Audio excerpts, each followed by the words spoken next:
Hello. I'm trying something new. I've done my first comic review. I don't anticipate that that'll be something that I do very regularly, but what I want to do more regularly is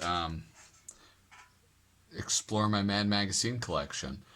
So this one is actually brand new. I'm currently trying to collect all of the every single issue of Mad Magazine, and so this is one of the latest ones I picked up. This is the Batman, Batman and Robin from the Batman TV show, the Adam West Batman. This is number 105 and published in the year 1966. One thing that I love about this cover, aside from being like a DC Comics fan, is this logo because as I am collecting, I'm buying more and more issues that predated my reading of Mad Magazine. So what's really cool is typically I'm used to seeing this Mad logo with the women catching the centaurs and they're kind of roped up and all over the place. And this is really cool. It's like it's just different. All of these like kind of out of order signs on a Coke machine on a phone, and there's some guy with an axe and a lady on a jukebox, and uh, I mean everything is going haywire in it. And then Mad, oh, it's focusing on the wrong thing. I'm trying a new setup, so hopefully it doesn't just focus on my hand all the time. Um, but anyway, that was like a pretty cool variation. Our price 30 cents, which you should be aware that that is indeed cheap. And this is by one of my favorite cover artists, Norman Mingo. So let's just jump right into it. We have a couple of things, right? Just like a joke about the Rolling Stones. Here they are. I, I gotta turn this. It is Mick saying, I'd like people to consider me as something more than just another pretty face. uh, which is hilarious. Yeah, that was very funny. But God, look at Keith Richards. Look at how haggard he looks already. He's like 20 or something. That is a joke that really holds up. And as I read a lot of these old ones, that's not always the case. So here we are in the table of contents, which I've always found the Mad Magazine table of contents so incredibly difficult to decipher because of all of their joke things, the joke departments that, like when I was really young, I just got in the habit of skipping over them. So it is kind of fun to revisit them now. But I'm not going to do that because I do want to make this not too long of a video. So anyways, we go through the letters department, which is Phyllis Diller right there. Is that Phyllis Diller? Yeah. Phyllis Diller wrote in. I mean, this is like, I don't know, possibly one of the high moments of, like maybe one of the high watermarks of this magazine. All the subscription stuff, the Mad Samplers, which are just wonderful. This is another thing that I am working on collecting everything of. So here we go, a little East and West Berlin humor. Portfolio of Mad's photos that prove East and West and East is, wait, a portfolio of mad photos that prove West is West and East is East. Okay. Oh no, this is. All right, so we have the can line, and then all the people saluting them. I think a lot of this is probably more. Oh, I see. Okay, I'm getting it now. It's not. All right, this is actually pretty poorly laid out. Here we go. Compared to automobiles and tanks, prize fighters, and. Oh, geez. Come on. No, you can't be up here, man. Get down. Bad cat. No. Get here. Come here. Ah, jeez, man. That's my drink. All right. just stay there, okay? Um, Here we have like some motor club, and followed by the badges on some kami, and then a dancer, and a little, I guess, traffic cop or meter maid or something. I don't know. Laurel and Hardy, Stalin and Lenin.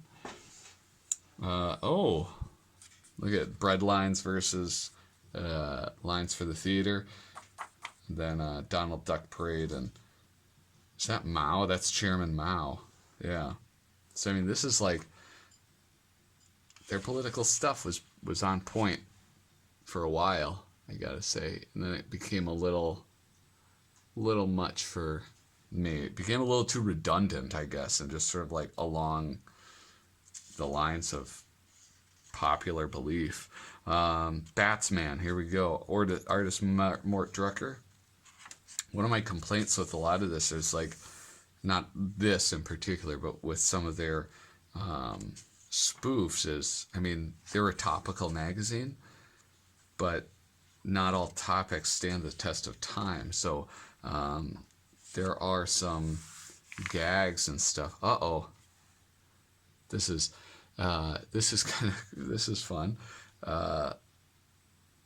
Sue, call Mr. Bird, office 222-3371, tomorrow morning, local 341, Summer 221-1154, music school. I wonder what local 341 is. I know like some people don't always like it when people write on their stuff, but that's kind of cool, man. That's like it's a little time capsule. This is Sue's. Sue owned this. Sue read this. And hey, you know what? Sue took pretty good care of it, so I'll forgive her for writing. You know, it was probably her fucking parents wrote that on there. Sue. Hey, Sue, I know you're going to read this. I'm going to write all over your magazine. Damn it. Parents, respect your kids' stuff, all right? Anyway, one day on the bridge, this is like when I was a kid and I was reading, this is what I focused on, were the stories without words.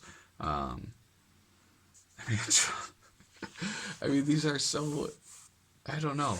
I got to go back to that. I mean, Don Martin is just a genius. He's a genius at storytelling. Future national television tests. I have no idea what that would be. Is that like some... Yeah, I don't know. That goes over my head.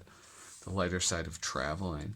One thing that I always loved about Dave Berg's artwork is just like the way he can make people look so grotesque. Like these folks in particular. They look normal and yet just absolutely hideous.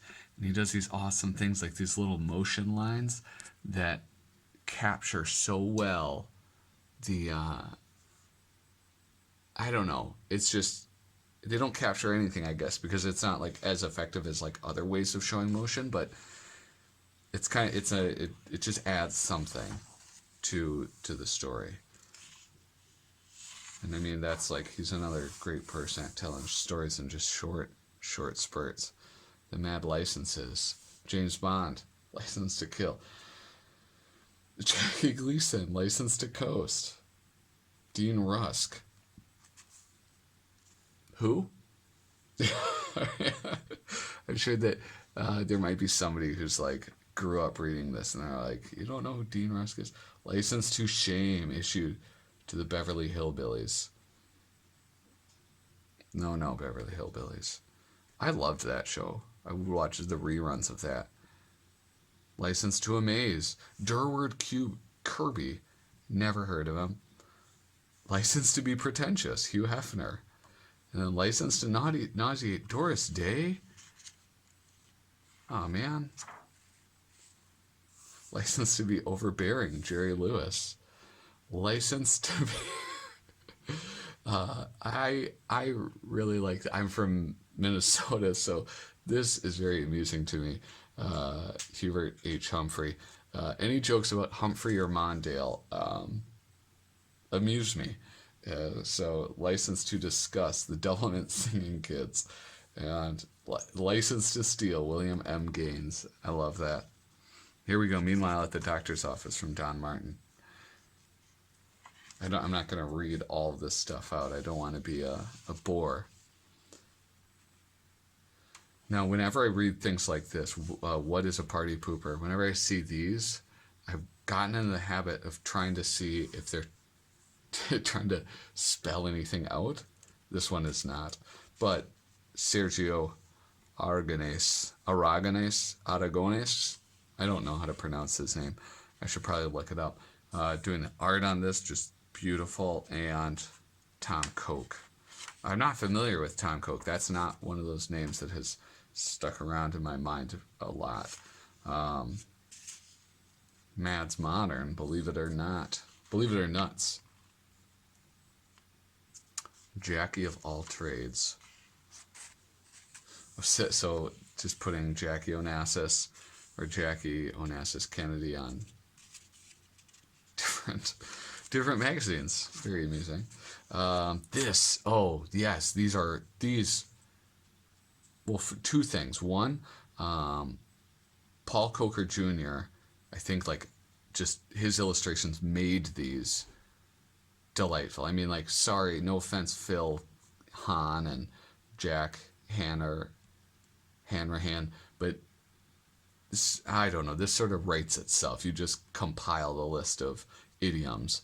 But these Paul Coker's illustrations were just so amazing. Hatching a scheme, troubled by a nagging doubt. And when I first read these, it wasn't in here. It was in the small paperbacks by Warner Brothers, and I don't know, there was another one that preceded that. But that's where I read these, and so I'm very happy to get an issue with these in them. And meanwhile, at the sculptor studio, it's no use. I just can't get it. Splat. By George, I did it. That is.